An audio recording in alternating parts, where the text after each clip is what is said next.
ಸಿದ್ಧಚಾರಣ ಸೇವಿತಳಾದ ಗಂಗಾ ನದಿಯ ಸಮೀಪದಲ್ಲಿ ಒಬ್ಬನೇ ಸಂಚರಿಸುತ್ತಿದ್ದಾಗ ಅಲ್ಲಿ ಪರಮಸುಂದರಿಯು ಜಾಜ್ವಾಲ್ಯಮಾನವಾದ ಶರೀರ ಕಾಂತಿಯುಳ್ಳವಳು, ರತ್ನದ ಆಭರಣಗಳನ್ನು ದಿವ್ಯಾಂಬರಗಳನ್ನು ಧರಿಸಿದ್ದವಳು ಆದ ನಯನ ಮನೋಹರಳಾದ ಸ್ತ್ರೀಯೊಬ್ಬಳು ಕಂಡನು. ಆಕಸ್ಮಿಕವಾಗಿ ಅಂತಹ ಸುಶೋಭಿತವಾದ ಮುಖಾರವಿಂದವನ್ನು ಹೊಂದಿದ್ದ ಸುಂದರ ಯುವತಿಯನ್ನು ಕಂಡ ಶಾಂತನು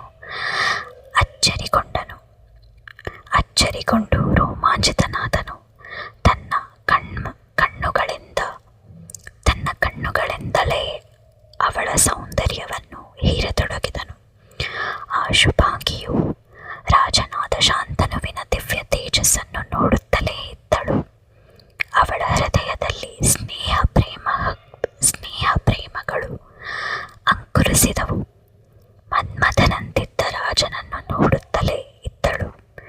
ರಾಜನಿಗೆ ಅವಳು ತನ್ನಂತೆ ಕಾಮಮೋಹಿತಳಾಗಿರುವುದು ತಿಳಿಯಿತು.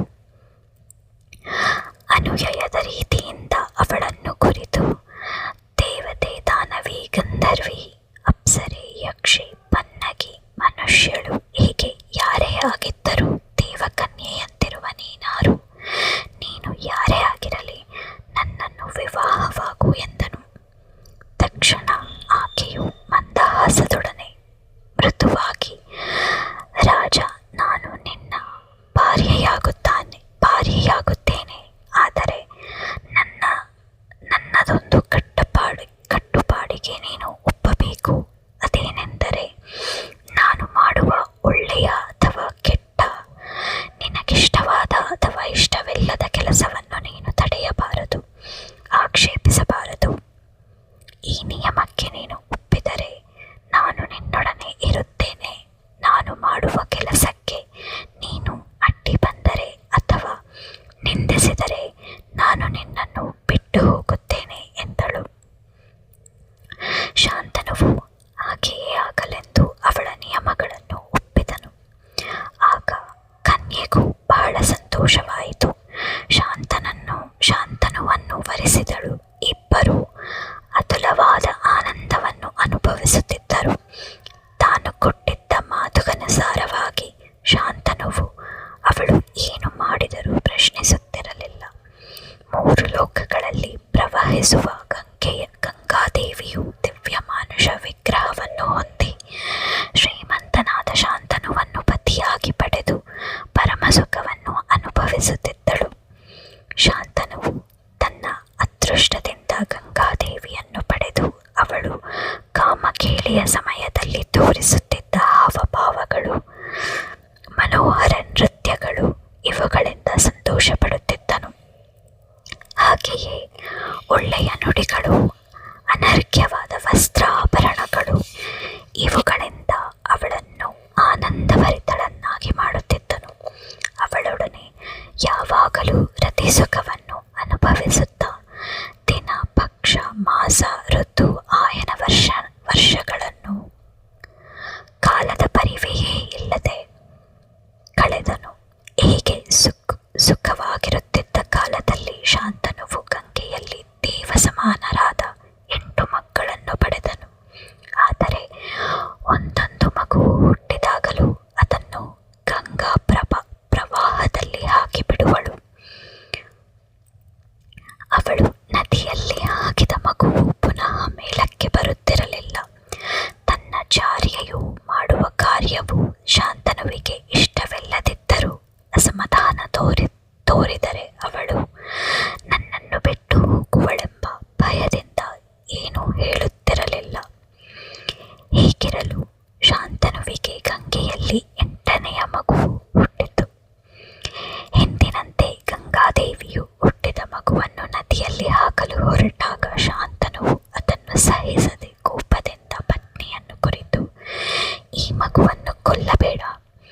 ನಿನ್ನ ಕುಲಗೋತ್ರಗಳೇನು? ಹುಟ್ಟಿದ ಮಕ್ಕಳನ್ನು ಏತಕ್ಕಾಗಿ ಕೊಲೆ ಮಾಡುವೆ? ನೀನು ಮಾಡುತ್ತಿರುವುದು ಬಹಳ ನಿಂದ್ಯವಾದ ಕೆಲಸ ಎಂದನು.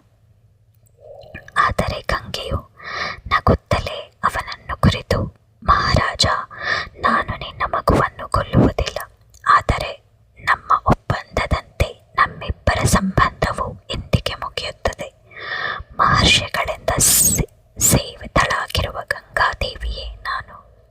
ಜೋಹನು ಮಹರ್ಷಿ ನನ್ನ ತಂದೆ. ದೇವ ಕಾರ್ಯಕ್ಕಾಗಿ ನಾನು ಇಷ್ಟು ದಿನ ನಿನ್ನೊಡನೆ ಇದ್ದೆನು. ನಿನ್ನಿಂದ ನನ್ನಲ್ಲಿ ಹುಟ್ಟಿದ ಮಕ್ಕಳು ಅಷ್ಟವಸುಗಳು. ಒಂದು ಶಾಪದ ಕಾರಣದಿಂದ ಅವರು ಮಾನವರಾಗಿ ಜನ್ಮವನ್ನು ಪಡೆಯಬೇಕಿತ್ತು. ಅಂತಹ ಮಕ್ಕಳನ್ನು ಪಡೆಯಲು ಈ ಪ್ರಪಂಚದಲ್ಲಿ ನೀನೊಬ್ಬನೇ ಅರ್ಹ. ಅವುಗಳ ತಾಯಿಯಾಗಿರಲು ನಾನು ಮಾತ್ರ ಅರ್ಹಳು. ನಿನಗೆ ಹುಟ್ಟಿದ ಮಕ್ಕಳು ಬದುಕಿರದಿದ್ದರೂ ನಿನಗೆ ಅನೇಕ ಪುಣ್ಯಲೋಕಗಳು ದೊರಕಿವೆ. ನಿನಗೆ ಮಂಗಳವಾಗಲಿ. ನಾನು ಹೋಗಿ ಬರುತ್ತೇನೆ. ಮಹಾವ್ರತನಾದ ಈ ಪುತ್ರನನ್ನು ಸಂರಕ್ಷಿಸು. ಇವನನ್ನು ಗಂಗಾದತ್ತನೆಂದು ತಿಳಿ ಎಂದು ಹೇಳಿ ಗಂಗೆಯು ಮಗುವಿನೊಡನೆ ಅದೃಶ್ಯಳಾದಳು. ಮಹಾರಾಜನಾದ ಶಾಂತನು ಕುರುವಂಶದ ರಾಜಧಾನಿಯಾದ ಹಸ್ತಿನಾಪುರದಲ್ಲಿ ವಾಸ ಮಾಡುತ್ತಾ ಇಡೀ ಭೂಮಂಡಲವನ್ನು ಆಳುತ್ತಿದ್ದನು. ಧರ್ಮಜ್ಞ, ಸತ್ಯಸಂಧ, ಇಂದ್ರಸದೃಶ, ಕಪಟರಹಿತ, ದಾನ ಧರ್ಮ ತಪಸ್ಸಿನಲ್ಲಿ ನಿರತ, ರಾಗದ್ವೇಷವೆಲ್ಲದವನು. ಹೀಗೆ ಅನೇಕ ಗುಣಗಳಿಂದ ಕೂಡಿದ್ದ ಶಾಂತನು ಪೃಥ್ವಿಯನ್ನು ಆಳುತ್ತಿದ್ದನು. ಪ್ರಜೆ, ಪಶು, ಪ್ರಾಣಿ, ಪಕ್ಷಿಗಳನ್ನು ಒಂದೇ ರೀತಿ ಸಂರಕ್ಷಿಸುತ್ತಿದ್ದನು. ಮಹಾರಥನಾಗಿ 36 ವರ್ಷಗಳ ಕಾಲ ಸ್ತ್ರೀಯರೊಡನೆ ಯಾವ ಸಂಬಂಧವೂ ಇಲ್ಲದೆ ಅರಣ್ಯದಲ್ಲೇ ಹೆಚ್ಚು ಕಾಲ ಕಳೆಯುತ್ತಿದ್ದನು. ಶಾಂತನುವಿಗೆ ಗಂಗೆಯಲ್ಲಿ ಹುಟ್ಟಿದ ದೇವವ್ರತನು ಎಲ್ಲ ಗುಣದಲ್ಲಿಯೂ ಶಾಂತನುವನ್ನು ಪ್ರತಿಬಿಂಬಿಸುತ್ತಿದ್ದನು.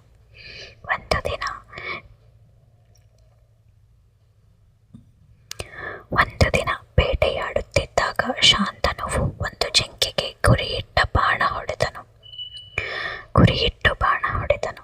ಬಾಣದ ಏಟಿನಿಂದ ಜಿಂಕೆಯು ಬಹಳ ದೂರ ಓಡಿತು. ಶಾಂತನುವು ಅದರ ಹಿಂದೆ ಓಡಿದನು.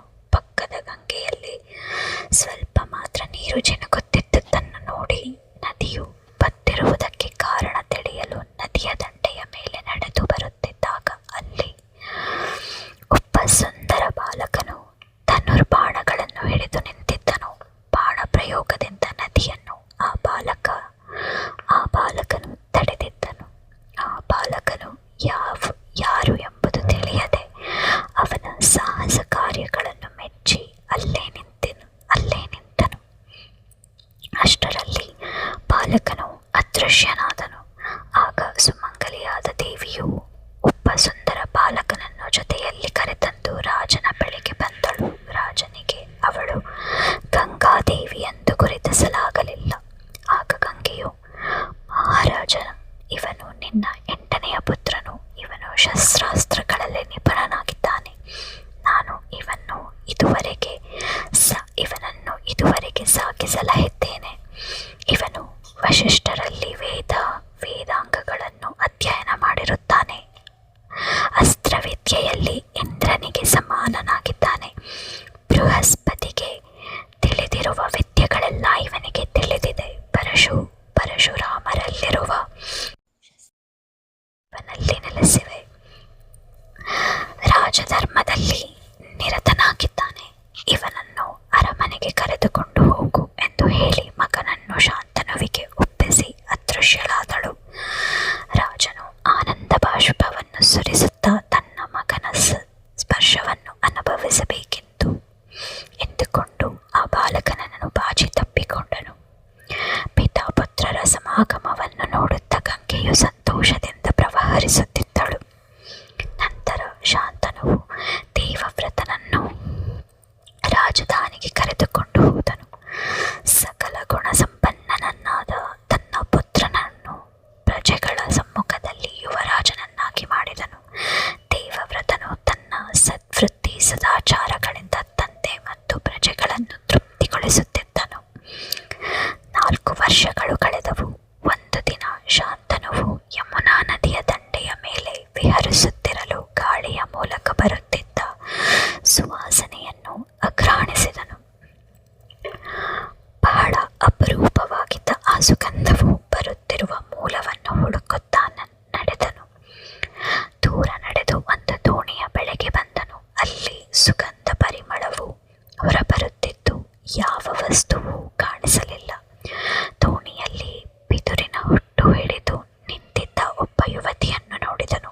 ಅರಳಿದ ಕುಸುಮದಂತೆಯೂ ಶುಭ್ರವಾದ ದಂತ ಪಂಕ್ತಿಗಳಿಂದಲೂ ಕೂಡಿದ್ದ ಆ ಯುವತಿಯನ್ನು ಸಮೀಪಿಸಲು ಅವಳು ಯಾರೆಂದು ಕೇಳಿದನು. ಆಗ ಈ ಯುವತಿಯು, ನಿನಗೆ ಮಂಗಳ, ನಾನು ಬೆಸ್ತರ ರಾಜನ ಮಗಳು. ನಮ್ಮ ತಂದೆಯು ನಿರ್ದೇಶಿಸಿರುವಂತೆ ಧರ್ಮಾರ್ಥವಾಗಿ ದೋಣಿಯನ್ನು ನಡೆಸುವ ಕಾರ್ಯ ಮಾಡುತ್ತಿದ್ದೇನೆ ಎಂದಳು. ಶಾಂತನುವು ಆ ಯುವತಿಯನ್ನು ನೋಡಿ ಅವಳನ್ನು ಮದುವೆಯಾಗುವ ಆಸೆಯಾಯಿತು. ಆ ಗಂಧವತಿ ಯುವತಿಯ ತಂದೆಯ ಬಳಿಗೆ ಹೋಗಿ ಮಗಳನ್ನು ತನ್ನ ಮದುವೆ ಮಾಡಿಕೊಡಬೇಕೆಂದು ಕೇಳಿದನು. ಆಗ ಬೆಸ್ತರ ರಾಜನು, ಮಹಾರಾಜ, ಒಳ್ಳೆಯ ವರನಿಗೆ ನನ್ನ ಮಗಳನ್ನು ಕೊಡಬೇಕೆಂದಿದ್ದೇನೆ. ನಿನಗಿಂತಲೂ ಉತ್ತಮನಾದ ವರನು ದೊರೆಯಲಾರ. ಆದರೆ ನನ್ನದೊಂದು ಆಸೆ ಇದೆ.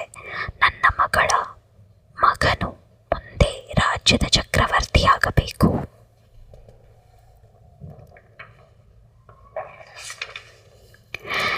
ಇದಕ್ಕೆ ಒಪ್ಪಿದರೆ ನನ್ನ ಮಗಳನ್ನು ಕೊಡುತ್ತೇನೆ ಎಂದನು. ಕಾಮಾಗ್ನಿಯಿಂದ ತವಿಕಿಸುತ್ತಿದ್ದ ರಾಜನಿಗೆ ಯುವ ರಾಜನಾದ ದೇವವ್ರತನ ನೆನಪು ಬಂದಿತು. ತಕ್ಷಣ ಏನನ್ನೂ ಹೇಳದೆ ಭಾರವಾದ ಹೃದಯದಿಂದ ಹೊರಟು ಹಸ್ತಿನಾಪುರದ ಅರಮನೆಯನ್ನು ಸೇರಿದನು. ತಂದೆಯನ್ನು ರಾಜ್ಯಭಾರದ ವಿಷಯಗಳ ಬಗ್ಗೆ ಚರ್ಚಿಸಲು ಭೇಟಿಯಾಗುತ್ತಿದ್ದ ದೇವವ್ರತನು, ತಂದೆಯು ಇತ್ತೀಚೆಗೆ ಮೌನದಿಂದ ಇರುವುದು, ವಿಹಾರಗಳನ್ನು ನಿಲ್ಲಿಸಿರುವುದು ತಿಳಿಯಿತು. ಬಹಳ ವಿನಯದಿಂದ ತಂದೆಯ ಚಿಂತೆಗೆ ಕಾರಣವನ್ನು ಕೇಳಿದನು. ತಂದೆಯ ವ್ಯಾಧಿಯು ತಿಳಿದರೆ ಚಿಕಿತ್ಸೆಯ ವ್ಯವಸ್ಥೆ ಮಾಡುವುದಾಗಿಯೂ ತಿಳಿಸಿದನು. ಶಾಂತನುವು ಮಗನನ್ನು ಹತ್ತಿರ ಕೊಳ್ಳಿರಿಸಿಕೊಂಡು, ಗಾಂಗೇಯ, ನನ್ನ ಮಾನಸಿಕ ವ್ಯಥೆಗೆ ಕಾರಣವನ್ನು ಹೇಳುತ್ತೇನೆ. ನೀನು ನಮ್ಮ ವಂಶೋದ್ಧಾರಕ. ನೀನು ಧನುರ್ವಿದ್ಯೆ ಯುದ್ಧಗಳಲ್ಲಿ ಆಸಕ್ತನಾಗಿದ್ದೀಯೆ. ಯಾವುದಾದರೂ ಕಾರಣದಿಂದ ನಿನಗೆ ಅಪಮೃತ್ಯುವು ಒದಗಿದರೆ ನಾನು ಅಪುತ್ರವಂತನಾಗಿ ನಮ್ಮ ಭರತವಂಶವು ನಿಂತು ಹೋಗುತ್ತದೆ. ಆದರೆ ನೀನು 100 ಪುತ್ರರಿಗೆ ಸಮ. ಆದ್ದರಿಂದ ನಾನು ಮರುಮದುವೆಯಾಗಲು ಇಷ್ಟಪಡುವುದಿಲ್ಲ. ಆದರೆ ಒಬ್ಬನೇ ಮಗನಿದ್ದರೆ ಅದು ಮಕ್ಕಳಿಲ್ಲದಿರುವುದಕ್ಕೆ ಸಮ ಎಂದು ಹಿರಿಯರು ಹೇಳುತ್ತಾರೆ. ಪುತ್ರ ಪ್ರಾಪ್ತಿಯಿಂದಲೇ ಸ್ವರ್ಗ ಪ್ರಾಪ್ತಿ. ಆದರೂ ಅತಿಶೂರನಾದ ನೀನು ಸಮರದಲ್ಲಿ ಪ್ರಾಣತ್ಯಾಗ ಮಾಡಿದರೆ ಭರತ ಮಹಾವಂಶದ ಗತಿ ಏನಾಗುತ್ತದೆ? ಇದೇ ನನ್ನ ಚಿಂತೆ ಎಂದನು. ಗಾಂಗೇಯನು ಅಲ್ಲಿಂದ ತೆರಳಿ ತಂದೆಯ ಬಾಯಿಂದ ಬಂದ ಮಾತುಗಳನ್ನು ನೆನೆಸಿಕೊಂಡು ತನ್ನಲ್ಲಿ ವಿಮರ್ಶಿಸುತ್ತಾ, ತಂದೆಯ ಚಿಂತೆಗೆ ಬೇರೆ ಕಾರಣವಿರಬೇಕೆಂದು ಊಹಿಸಿ ಹಿತಚಿಂತಕನಾದ ವೃದ್ಧ ಮಂತ್ರಿಯನ್ನು ಕಂಡು ತಂದೆಯ ಮನೋವ್ಯಥೆಗೆ ಕಾರಣವನ್ನು ಕೇಳಿದನು.